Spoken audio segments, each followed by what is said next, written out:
Hello दोस्तों, स्वागत है आप सभी का आपके अपने चैनल हिंदी साहित्य साधना में। हम लोग रामचंद्र शुक्लकृत हिंदी साहित्य का इतिहास में आधुनिक काल को पढ़ रहे हैं, जिसके अंतर्गत आज की क्लास में हम लोग इसके काव्य खंड को स्टार्ट करने वाले हैं, क्योंकि इसके गद्य खंड को हम लोग कंप्लीट पढ़ चुके हैं।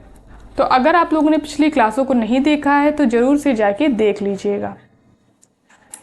तो आधुनिक काल के काव्य खंड को शुक्ल जी ने कुल 4 प्रकरणों में डिवाइड किया है। ये चीज़ आप लोग याद रखेंगे। इसका प्रकरण 1 है काव्य खंड पुरानी धारा, और इसका समय निर्धारित किया है शुक्ल जी ने संवत 1900 से 1925। समय आप लोग इनकी जरूर याद रखेंगे।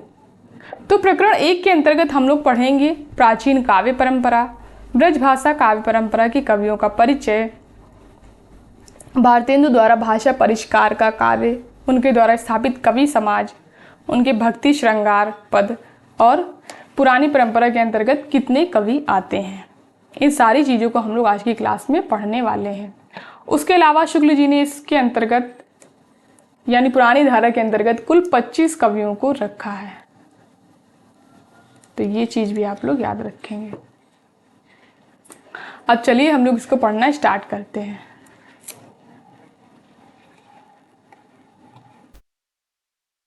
गद्य के आविर्भाव और विकास काल से लेकर अब तक कविता की वह परंपरा भी चलती आ रही है जिसका वर्णन भक्ति काल और रीति काल के भीतर हुआ है। यानी कि गद्य के आविर्भाव और विकास काल से लेकर अब तक की जो परंपरा चल रही थी भक्ति काल और रीति काल के भीतर, वही परंपरा चली आ रही है। भक्ति भाव के भजनों, राजवंश के ऐतिहासिक चरित काव्यों, अलंकार नायिका भेद के ग्रंथों, श्रृंगार और वीर रस की कवित्व, सवैयों और दोहों की रचना बराबर होती आ रही है। यानी जिस प्रकार की रचनाएं भक्ति काल और रीति काल के अंतर्गत हो रही थी, यानी श्रृंगार की, अलंकार ग्रंथ रचे जा रहे थे, चरित काव्य रचे जा रहे थे, नायिका भेदों की रचना हो रही थी, उसी प्रकार के ग्रंथ जो है वो अभी भी रचे जा रहे हैं, बराबर रचना होती चली आ रही है। नगरों के अतिरिक्त हमारे ग्रामों में भी न जाने कितने बहुत अच्छे कवि पुरानी परिपाटी के मिलेंगे।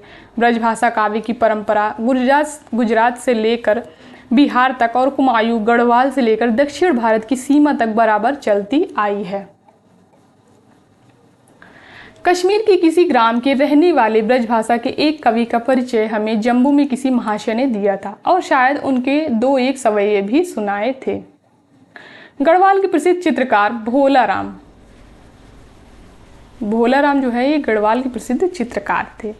ब्रजभाषा के बहुत अच्छे कवि थे, जिन्होंने अपने गढ़ राजवंश काव्य में गढ़वाल के 52 राजाओं का वर्णन दोहा चौपाइयों में किया है।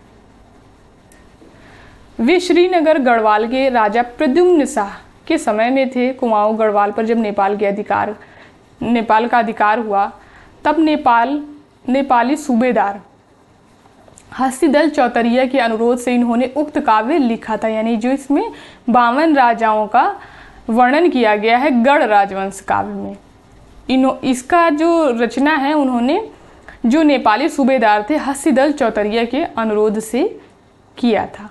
भोला राम का जन्म संवत 1817 में और मृत्यु 1890 में हुई। उन्होंने अपने ग्रंथ में बहुत सी घटनाओं का आंखों देखा वर्णन लिखा है। इससे उसका ऐतिहासिक मूल्य भी है, यानी वो ऐतिहासिक रचना कही जा सकती है। ब्रजभाषा काव्य परंपरा की प्रसिद्ध कवियों और उनकी रचनाओं का उल्लेख नीचे किया जाता है। अब जो सबसे पहले कवि आते हैं इसमें वो है सेवक, क्योंकि ये जो कवि हैं ये पेपर में क्रम से लगाने के लिए भी पूछे जाते, तो इनका क्रम भी आप लोग नोट करते हुए चलेंगे। ये असनी वाले ठाकुर कवि के पौत्र थे और काशी के रईस बाबू देवकी नंदन के प्रपौत्र बाबू हरिशंकर के आश्रय में रहते थे। ये ब्रजभाषा के अच्छे कवि थे। इन्होंने वाग विलास नाम का एक बड़ा ग्रंथ नायिका भेद का बनाया था। यानी जो ग्रंथ है ये नायिका भेद ग्रंथ है। इसके अतिरिक्त बरवा छंद में एक छोटा नक्शिक भी इनका है। इनके सवैये सर्वसाधारण में प्रचलित हो गए थे। कवि सेवक बूढ़े भये तो कहा पे हनोज है मौज मनोज ही की, कुछ बुढ़े रसिक अब तक कहते हुए सुने जाते हैं। इनका जन्म संवत 1872 में और मृत्यु संवत 1938 में हुई। तो इनके संबंध में आप लोग सबसे पहले तो इनका ये ग्रंथ याद रखेंगे, दूसरी बात इनकी जन्म और मृत्यु याद रखेंगे। और ये किस प्रकार का ग्रंथ है, यानी वाग विलास जो है किस प्रकार का ग्रंथ है, ये भी नोट कर लेंगे। दूसरे जो कवि आते हैं वो है महाराज रघुराज सिंह रीवा नरेश। इनका जन्म 1880 में और मृत्यु संवत 1936 में हुई। इन्होंने भक्ति और श्रृंगार के बहुत ग्रंथ रचे। इनका राम स्वयंवर संवत 1926 बहुत ही विस्तृत वर्णन है, 1926 नामक वर्णनात्मक प्रबंध काव्य बहुत ही प्रसिद्ध है, जिसमें अनेक छंदों में सीताराम के विवाह का बहुत ही विस्तृत वर्णन है। अच्छा, ये जो बीच बीच में जो रचनाएं आ रही हैं इनमें किस चीज़ का वर्णन है, ये चीज़ें आप लोग याद रखेंगे, क्योंकि ये विषय भी ग्रंथों के पेपर में पूछे जा रहे हैं। अब वर्णनों में इन्होंने वस्तुओं की गिनती, राशि, ठाट बाट, घोड़ों, हाथियों के भेद, यानी वस्तुओं का गिनती भी की है। राशि, ठाट बाट और घोड़े, हाथी, इनके भी नाम जो है अपने ग्रंथ में इन्होंने गिनाए हैं। गिनाने वाली प्रणाली का खूब अवलंबन किया है। राम स्वयंवर के अतिरिक्त इन्होंने रुक्मिणी परिणय, आनंदा बुनिधि, रामाष्टयाम इत्यादि इनके लिखे हुए बहुत अच्छे ग्रंथ हैं। फिर अगले जो कवि आते हैं वो हैं सरदार, और ये तीसरे नंबर के कवि हैं। ये काशी नरेश महाराज ईश्वरी प्रसाद नारायण के सिंह के आश्रित थे, नारायण सिंह के आश्रित थे, यानी इनके आश्रयदाता राजा जो थे वो थे महाराज ईश्वरी प्रसाद नारायण सिंह। इनका कविता काल संवत 1902 से 1940 तक कहा जा सकता है। ये बहुत ही सिद्धहस्त और साहित्य मर्मज्ञ कवि थे। साहित्य सरसी, वाग विलास, षट ऋतु, हनुमंत भूषण, तुलसी भूषण, श्रृंगार संग्रह, राम रत्नाकर, साहित्य सुधाकर, रामलीला प्रकाश इत्यादि कई मनोहर काव्य ग्रंथ इन्होंने रचे हैं। इसके अतिरिक्त इन्होंने हिंदी के प्राचीन काव्यों पर बड़ी बड़ी टीकाएं लिखी हैं। कवि प्रिया, रसिक प्रिया, सूर के दृष्टिकूट और बिहारी सत्सई पर बहुत अच्छी टीकाएं इनकी हैं। फिर चौथे नंबर के कवि आते हैं बाबा रघुनाथ दास राम सनेही। ये अयोध्या के एक साधु थे और अपने समय के बड़े भारी महात्मा माने जाते थे। संवत 1911 में इन्होंने विश्राम सागर नामक एक बड़ा ग्रंथ बनाया, जिसमें अनेक पुराणों की कथाएं संक्षेप में दी गई हैं। भक्तजन इस ग्रंथ का बड़ा आदर करते हैं। फिर अगले कवि आते हैं ललित किशोरी। इनका नाम शाह कुंदन लाल, इनका नाम जो था वो था शाह कुंदन लाल। ये लखनऊ के एक समृद्ध वैश्य घराने में उत्पन्न हुए थे। पीछे वृंदावन में जाकर एक विरक्त भक्त की भांति रहने लगे। इन्होंने भक्ति और प्रेम संबंधी बहुत से पद और गजलें बनाई। कविता काल संवत 1913 से 1930 तक समझना चाहिए। वृंदावन का प्रसिद्ध शाह जी का मंदिर इन्हीं का बनवाया है। तो ये पूछा जा सकता है वृंदावन का प्रसिद्ध शाह जी का मंदिर है जो वो किसने बनवाया है, तो ललित किशोरी ने बनवाया है। ये आप लोग याद रखेंगे। सबसे पहले तो आप लोग इसमें जो कवि दिए हुए इनकी रचनाएं नोट करते हुए चलेंगे, क्योंकि रचनाएं ज़्यादा पूछी जाती हैं पेपर में। फिर अगले कवि है राजा लक्ष्मण सिंह। ये हिंदी के गद्य प्रवर्तकों में हैं। इनका उल्लेख गद्य के विकास के प्रकरण में हो चुका है। इनकी ब्रजभाषा की कविता भी बड़ी मधुर और सरस होती थी। ब्रजभाषा की सहज मिठास इनकी वाणी से टपक पड़ती है। इनके शकुंतला के पहले अनुवाद में 2 पद ना था, पर पीछे जो संस्करण इन्होंने निकाला उसमें मूल श्लोक के स्थान पर पद रखे गए, यानी कि जो पहले अनुवाद इन्होंने किया था उसमें पद नहीं था, लेकिन बाद में जो संस्करण प्रकाशित हुआ उसमें पद भी रखा हुआ था।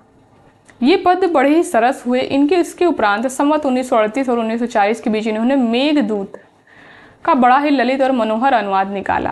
तो यानी कि शकुंतला का अनुवाद किया है इन्होंने और मेघदूत का भी अनुवाद किया है। मेघदूत जैसे मनोहर काव्य के लिए ऐसा अनुवादक होना चाहिए था। इस अनुवाद के सवैये बहुत ही ललित और सुंदर हैं। जहाँ चौपाई दोहे आए हैं वे स्थल उतने सरस नहीं हैं। फिर अगले कवि हैं लच्छीराम यानी ब्रह्म भट्ट। इनका जन्म संवत 1898 में अमोढ़ा जिला बस्ती में हुआ था। ये कुछ दिन अयोध्या नरेश महाराज मान सिंह प्रसिद्ध कवि द्विजदेव के यहाँ रहे। ये द्विजदेव जो कवि है इनका जो जिक्र शुक्ल जी ने किया है वो रीतिकाल के कवियों में किया है। तो उनके यहाँ ये रहे। पीछे बस्ती के राजा शीतला बख्श सिंह से, जो एक अच्छे कवि थे, बहुत सी भूमि पाई, दरभंगा, पूर्णिया आदि अनेक राजधानियों में इनका सम्मान हुआ। प्रत्येक सम्मान करने वाले राजा के नाम पर इन्होंने कुछ न कुछ रचना की है। यानी जिस जिस राजा के यहाँ ये रहे हैं उसके लिए इन्होंने रचनाएं की हैं। जैसे मानसिंह सिंहाष्टक, महाराजा मानसिंह के यहाँ रहे तो वहाँ पर मानसिंह सिंहाष्टक उनके लिए। प्रताप रत्नाकर, प्रेम रत्नाकर, राजा बस्ती के नाम पर। लक्ष्मीश्वर रत्नाकर, दरभंगा नरेश के नाम पर। रावणेश्वर कल्पतरु, गिद्धौर नरेश के नाम पर। कमलानंद कल्पतरु, पूर्णिया के राजा के नाम पर, जो हिंदी के अच्छे कवि और लेखक थे। तो जिन जिन राजाओं के नाम पर ये रचनाएं की हैं उसका आगे जिक्र भी किया गया है इत्यादि। इन्होंने अनेक रसों पर कविता की है। समस्या पूर्तियां बहुत जल्दी करते थे। वर्तमान काल में ब्रज भाषा की पुरानी परिपाटी पर कविता करने वालों में ये बहुत प्रसिद्ध हुए हैं। फिर अगले कवि आते हैं गोविंद गिल्ला भाई। कोई समय था जब गुजरात में ब्रज भाषा की कविता का बहुत प्रचार था। अब भी इसका चलन वैष्णव में बहुत कुछ है। गोविंद गिल्ला भाई का जन्म संवत 1905 भावनगर रियासत के अंतर्गत सीहोर नामक स्थान में हुआ था। इनके पास ब्रज भाषा के काव्यों का बड़ा अच्छा संग्रह था। तो यहाँ पर ये पंक्ति जो है ये इंपॉर्टेंट है। भूषण का एक बहुत शुद्ध संस्करण इन्होंने निकाला। ब्रज भाषा की कविता इनकी बहुत ही सुंदर और पुराने कवियों के टक्कर की होती थी। इन्होंने बहुत सी काव्य पुस्तकें लिखी हैं, जिनमें से ये कुछ नाम जो हैं ये दिए गए हैं यहाँ पर। तो ये पंक्ति जो है ये दे करके पूछा जा सकता है किस कवि के संबंध में शुक्ल जी ने बोली है। तो आप लोग याद रखें गोविंद गिल्ला भाई के संबंध में कही गई है ये पंक्ति। अब यहाँ पर इनकी कुछ पुस्तकें दी जाती हैं। नीति विनोद, श्रृंगार सरोजनी, षट ऋतु, पावस पयोनिधि, समस्या पूर्ति प्रदीप, वक्रोक्ति विनोद, श्लेष चंद्रिका, प्रारब्ध पचासा, प्रवीण सागर। तो इतनी जो ग्रंथों की रचना जो है गोविंद गिल्ला भाई ने की है। फिर अगले कवि आते हैं नवनीत चौबे। पुरानी परिपाटी के आधुनिक कवियों में चौबे जी की बहुत ख्याति रही है। ये मथुरा के रहने वाले थे। इनका जन्म संवत 1915 और मृत्यु 1989 में हुई। यहाँ तक संक्षेप में उन कवियों का उल्लेख हुआ जिन्होंने केवल पुरानी परिपाटी पर ही कविता की है। यानी यहाँ पर जो 9 कवियों का उल्लेख किया शुक्ल जी ने, इन्होंने केवल पुरानी परिपाटी पर ही कविता की है। इसके आगे उन लोगों का समय आता है जिन्होंने एक ओर तो हिंदी साहित्य की नवीन गति के प्रवर्तन में योग दिया, दूसरी ओर पुरानी परिपाटी की कविता के साथ भी अपना पूरा संबंध बनाए रखा। यानी कि जो नीचे कवियों का जिक्र जिन कवियों का शुक्ल जी ने किया है, उन कवियों ने एक तो पुरानी परिपाटी जो चल रही थी उस पर भी कविताएं की है, और जो नई हिंदी साहित्य की नवीन गति में भी उन्होंने योग दिया, यानी नए तरीके की भी कविताएं की हैं। दोनों तरीके की कविताएं की हैं। उन कवियों का वर्णन नीचे किया जा रहा है। ऐसे लोगों में भारतेंदु हरिश्चंद्र, प्रताप नारायण मिश्र, उपाध्याय पंडित बद्रीनारायण चौधरी, ठाकुर जगमोहन सिंह, पंडित अंबिका दत्त व्यास और बाबू रामकृष्ण वर्मा मुख्य हैं इनमें। अब पुरानी धारा के अन्य कवियों में इन कवियों को रखा है शुक्ल जी ने, जिसमें सबसे पहले कवि हैं भारतेंदु हरिश्चंद्र। भारतेंदु जी ने जिस प्रकार हिंदी गद्य की भाषा का परिष्कार किया, उसी प्रकार काव्य की ब्रज भाषा का भी, यानी हिंदी गद्य की भाषा का जिस प्रकार से परिष्कार किया, उसी प्रकार से काव्य की ब्रज भाषा का भी। और ये पंक्ति इंपॉर्टेंट हो जाती है। उन्होंने देखा कि बहुत से शब्द जिन्हें बोलचाल से उठे हुए कई सौ वर्ष हो गए थे, कवित्व और सवयों में बराबर लाए जाते हैं। इसके कारण कविता जनसाधारण की भाषा से दूर पड़ती जाती है। बहुत से शब्द तो प्राकृत और अपभ्रंश काल की परंपरा के स्मारक के रूप में बने हुए थे, जैसे चक्कौ, भुआल, ठायो, दीही, उन्नो, लोए आदि कारण बहुत से लोग ब्रजभाषा की कविता से किनारा खींचने लगे थे। यानी उसमें बहुत सारे जो थे वो अपभ्रंश या प्राकृत के शब्द भी आ रहे थे, इसीलिए लोग जो थे वो ब्रजभाषा से किनारा खींचने लगे थे। दूसरा दोष जो बढ़ते बढ़ते बहुत ही बुरी हद को पहुंच गया था, यह शब्दों की तोड़ मड़ोड़ और गढ़ंत शब्दों का प्रयोग था। उन्होंने ऐसे शब्दों को भरसक अपनी कविता से दूर रखा, यानी इस तरीके की जो तोड़ मरोड़ होती थी शब्दों के साथ और गढ़ंत शब्दों का प्रयोग होता था, ये सब भारतेंदु जी ने अपनी कविताओं से दूर रखा और अपने रसीले सवैयों में जहाँ तक हो सका बोलचाल की भाषा यानी ब्रज भाषा का व्यवहार किया। इसी से उनके जीवन काल में ही उनके सवैये चारों ओर सुनाई देने लगे। फिर अगले कवि हैं पंडित अंबिका दत्त व्यास। भारतेंदु जी ने कवि समाज भी स्थापित किए थे जिनमें समस्या पूर्तियां बराबर हुआ करती थी। दूर दूर से कवि लोग आकर उसमें सम्मिलित हुआ करते थे। पंडित अंबिका दत्त व्यास ने अपनी प्रतिभा का चमत्कार पहले ऐसे ही कवि समाज के बीच समस्या पूर्ति करके दिखाया था। भारतेंदु के श्रृंगार रस के कवित्व सवैये बड़े ही सरस मर्मस्पर्शी होते थे। प्रिय प्यारे तिहारे निहारे बिना दुखियां आँखियां नहीं मानती हैं, मरे हुए पे आंखें यही खुली रही जाएंगी आदि उक्तियों में रसिक समाज का बड़ा आनंद रहा। उनके श्रृंगार रस के कवित्व सवैयों का संग्रह प्रेम माधुरी में मिलेगा। कवित्व सवैयों से बहुत अधिक भक्ति और श्रृंगार पद और गाने उन्होंने बनाए जो कि प्रेम फुलवारी, प्रेम मालिका, प्रेम प्रलाप आदि पुस्तकों में संग्रहित हैं। उनकी अधिकतर कविता कृष्ण भक्ति कवियों के अनुकरण पर रचे पदों के रूप में ही है। फिर अगले कवि है पंडित प्रताप नारायण मिश्र। मिश्र जी की समस्या पूर्ति और पुराने ढंग की श्रृंगारी कविता बहुत अच्छी करते थे। कानपुर के रसिक समाज में बड़े ही उत्साह और से अपनी पूर्तियां सुनाया करते थे। देखिए, पपीहा जब पूछी है पीऊ कहाँ कि कैसे अच्छी पूर्ति उन्होंने की है। बनी बैठी है मान की मूरत सी, मुख खोलत बोले न नाही न हाँ, तुम ही मनुहारी के हारी परे सखियान की कौन चलाई तहाँ। वर्षा है प्रताप जो धीर धरो, अबलव मन को समझायो तहाँ, यह बारी तबे बदले गो कछु, पपीहा जब पूछवे पीऊ कहाँ। तो ये पंक्तियां जो हैं ये प्रताप नारायण मिश्र की हैं। प्रताप नारायण जी कैसे मनमौजी आदमी थे यह कहा जा चुका है। लावनीबाजों के बीच बैठकर वे लावनियां बना कर भी गाया करते थे। फिर अगले कवि आते हैं उपाध्याय बद्रीनारायण चौधरी प्रेमगंज जी। प्रेमगंज जी भी इस प्रकार की पुरानी कविता किया करते थे। चर्चा चलिबे की चलाइए ना को लेकर बनाया हुआ उनका यह अनुप्रास युक्त सवैया देखिए। अब यहाँ पर ये पंक्तियां जो हैं ये इम्पॉर्टेंट हैं, वो पेपर में पूछी जा चुकी है। बगियान बसंत बसेरो कियो, बसिए तेहि त्यागी तपाइए ना, दिन काम कौतूहल के जो बने तिन बीच वियोग बुलाइए ना, घन प्रेम बढ़ाए के प्रेम अहो बियबारी प्रथा बरसाइए ना, चित चैत की चांदनी चाह भरी चर्चा चलबे की चलाइए ना। तो ये पंक्तियां जो हैं ये बद्रीनारायण चौधरी प्रेमगंज की हैं। चौधरी जी साहब ने सर्वसाधारण में भी प्रचलित कजली, होली आदि के गाने की बहुत बनाई। कजली कदम्बनी में उनकी बनाई कजलियों का संग्रह है। फिर अगले कवि आते हैं ठाकुर जगमोहन सिंह। ठाकुर साहब के सवैये भी बहुत सरस होते थे। उनके श्रृंगारी कविता सवैयों का संग्रह कई पुस्तकों में है। ठाकुर साहब ने कविता सवैयों में मेघदूत का भी बहुत सरल अनुवाद किया है। और मेघदूत का अनुवाद और किसने किया था तो हम लोगों ने ऊपर देखा था लच्छी राम नहीं था, ये लाजा लक्ष्मण सिंह ने भी मेघदूत का अनुवाद किया था। और यहाँ अनुवाद किया है ठाकुर जगमोहन सिंह ने। उनकी श्रृंगारी कविताएं श्यामा से ही संबंध रखती हैं और प्रेम संपत्ति लता संवत 1885, श्यामालता और श्यामा सरोजनी संवत 1886 में संग्रहित हैं। प्रेम संपत्ति लता का एक सवैया यहाँ पर दिया जाता है।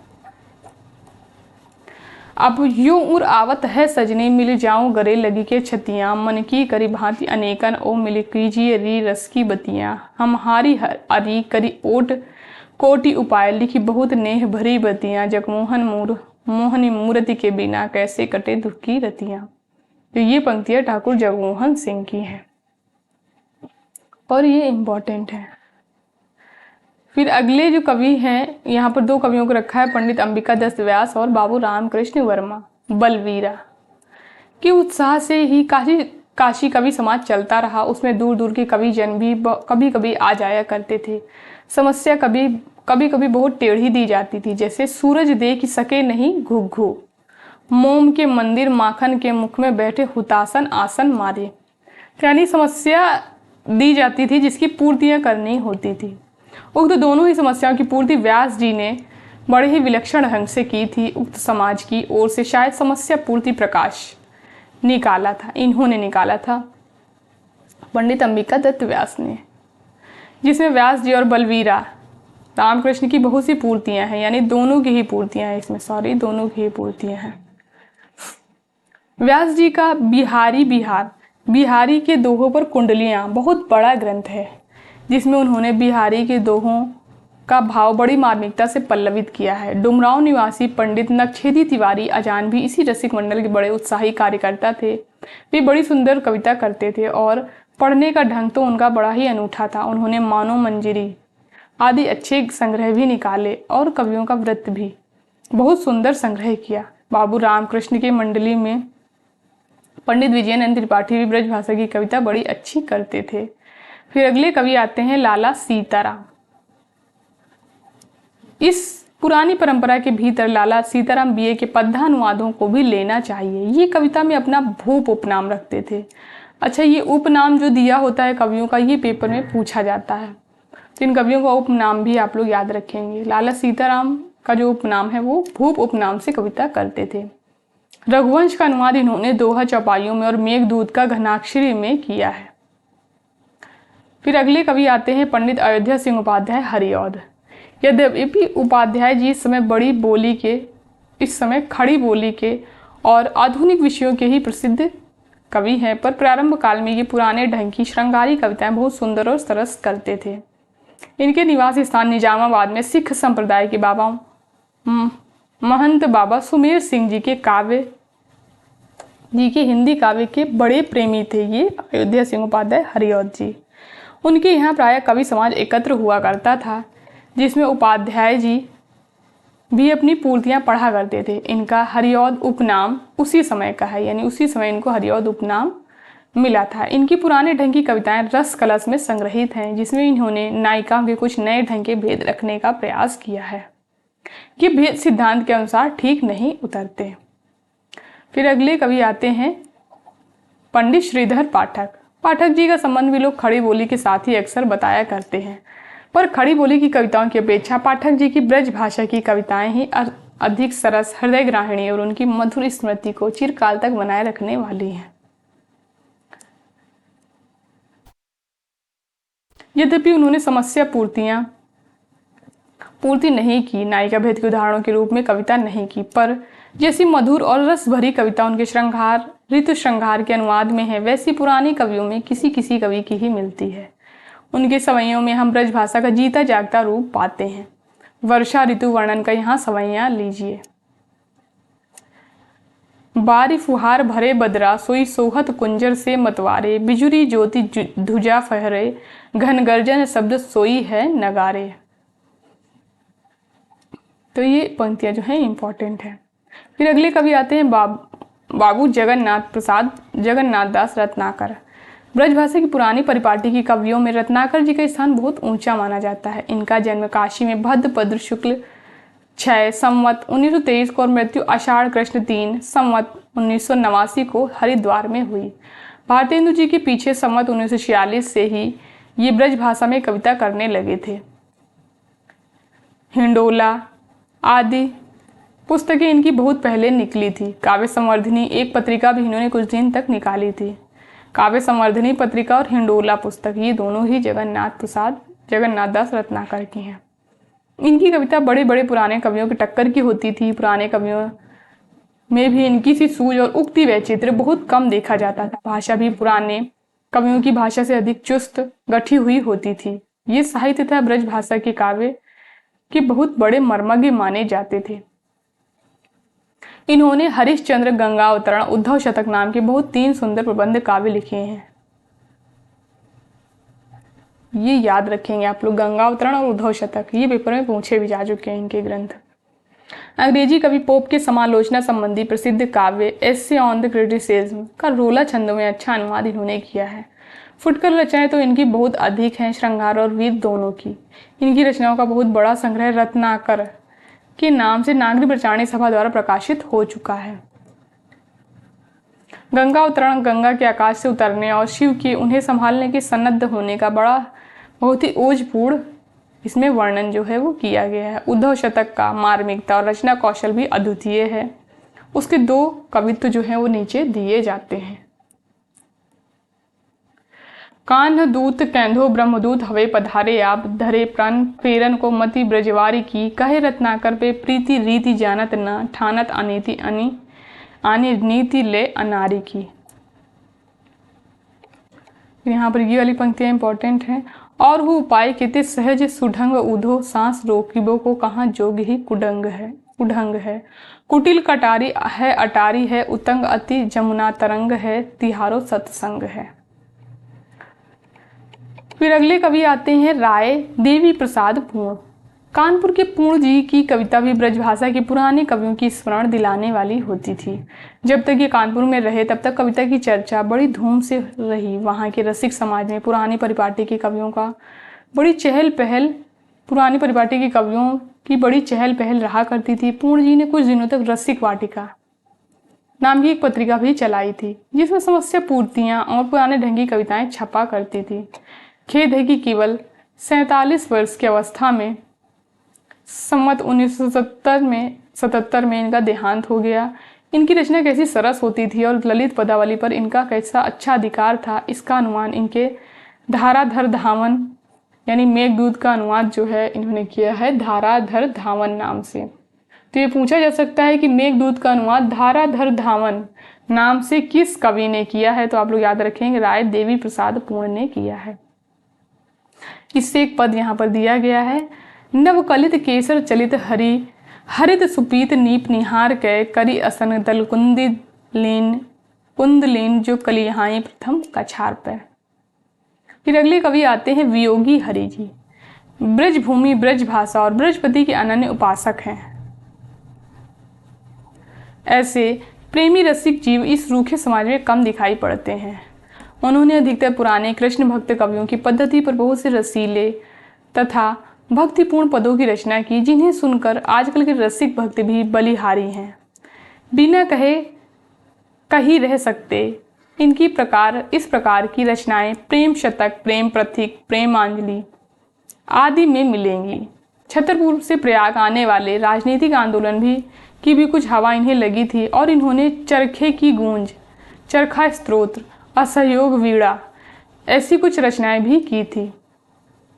तो प्रेम शतक, प्रेम प्रतीक और प्रेमांजलि के अलावा इन्होंने चरखे की गूंज, चरखा स्तोत्र और असहयोग वीणा ये रचनाएं भी की हैं, पर उनमें इनकी स्थायी मनोवृत्ति ना थी। यह अवश्य है कि देश के लिए त्याग करने वाले वीरों के प्रति इनके मन में अपार श्रद्धा है।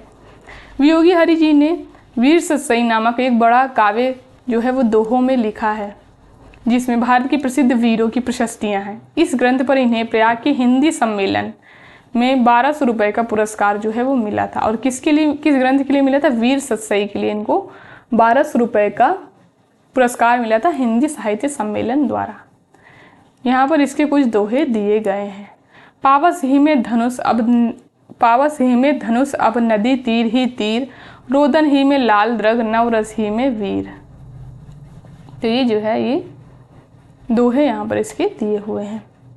फिर जो लास्ट कवि हैं वो हैं श्री दुलारे लाल भार्गव जी। कवि और बिहारी लाल की परंपरा के वर्तमान प्रतिनिधि श्री भार्गव के दोहे की बारीकी साहित्य क्षेत्र में अपना कमाल खड़ी बोली के इस जमाने में भी दिखाती रहती है। बिहारी की प्रतिभा जिस ढांचे की थी उसी ढांचे की दुलारे लाल जी की भी है। तो इन्होंने दुलारे लाल ने बिहारी के ढंग पर कविताएं जो हैं वो की हैं, इसमें संदेह नहीं। तो ये इंपॉर्टेंट पंक्ति है।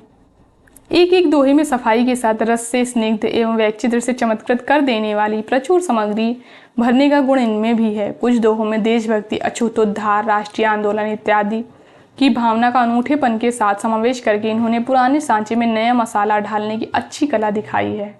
आधुनिक काव्य क्षेत्र में दुलारे लाल जी ने ब्रजभाषा काव्य चमत्कार पद्धति का एक प्रकार से पुनरुद्धार किया है। इनकी दुलारे दोहावली पर टीकमगढ़ राज्य की ओर से 2000 रुपये का देव पुरस्कार मिल चुका है।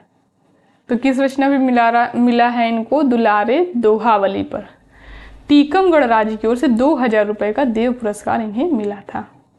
अब यहाँ पर दुलारे दोहावली के कुछ दोहे जो है यहाँ पर दिए गए हैं, जिसमें ये इम्पॉर्टेंट है। तन उपवन सहिए कहाँ बिछुरत झंझावत, उड़ियोर जात उड़ तरु जबे चलबे ही की बात। फिर ये वाला, गांधी गुरु ते गयो न लय चरखा अनहद जोर, भारत सबद तरंग पे बहत मुर्कृति की ओर। थोड़े दिन हुए अयोध्या के पंडित रामनाथ ज्योतिषी ने राम कथा लेकर अपना रामचंद्रोदय काव्य लिखा है। रामचंद्रोदय काव्य जो है वो रामनाथ ज्योतिषी का है, जिसमें इन्हें 2000 रुपये का देव पुरस्कार मिला है। तो रामचंद्रोदय के लिए इन्हें 2000 रुपये का देव पुरस्कार मिला है। आधुनिक विषयों को लेकर कविता करने वाले कवि जैसे स्वर्गीय नाथूराम शंकर शर्मा, लाला भगवान दीन पुरानी परिपाटी की बड़ी सुंदर कविता करते थे, यानी इन्होंने नई और पुरानी परिपाटी दोनों में कविताएं की हैं। पंडित गया प्रसाद जी शुक्ल सनेही के प्रभाव से कानपुर में ब्रज भाषा काव्य के मधुर स्रोत अब भी बराबर वैसे ही चल रहे हैं जैसे पूर्ण जी के समय में चलते थे। नई पुरानी दोनों परिपाटियों के कवियों का कानपुर में अच्छा केंद्र है, यानी नई परिपाटी और पुरानी परिपाटी दोनों में कविताओं जो करते थे वहाँ वो कानपुर उनका केंद्र था, उन कवियों का केंद्र जो था वो कानपुर था। ब्रजभाषा काव्य परंपरा किस प्रकार जीती जागती चल रही है यह हमारे वर्तमान कवि सम्मेलनों में देखा जा सकता है। तो यहाँ से जो है ये प्रकरण 1 समाप्त होता है। कल की क्लास में हम लोग प्रकरण 2 को पढ़ेंगे। तो आप लोग अगर इस बुक को पढ़ना चाहते हैं तो आप लोग मेरे टेलीग्राम चैनल हिंदी साहित्य साधना पर जा सकते हैं, वहाँ पर आपको इसकी PDF मिल जाएगी, तो वहाँ से आप लोग इसको दोबारा पढ़ सकते हैं। और आप लोग कमेंट करके ज़रूर बताइएगा आप लोगों को ये क्लास कैसी लगी। धन्यवाद दोस्तों इस क्लास को लास्ट तक देखने के लिए। अगर क्लास पसंद आई हो तो लाइक करिए, शेयर करिए एंड हमारे चैनल को सब्सक्राइब करिए।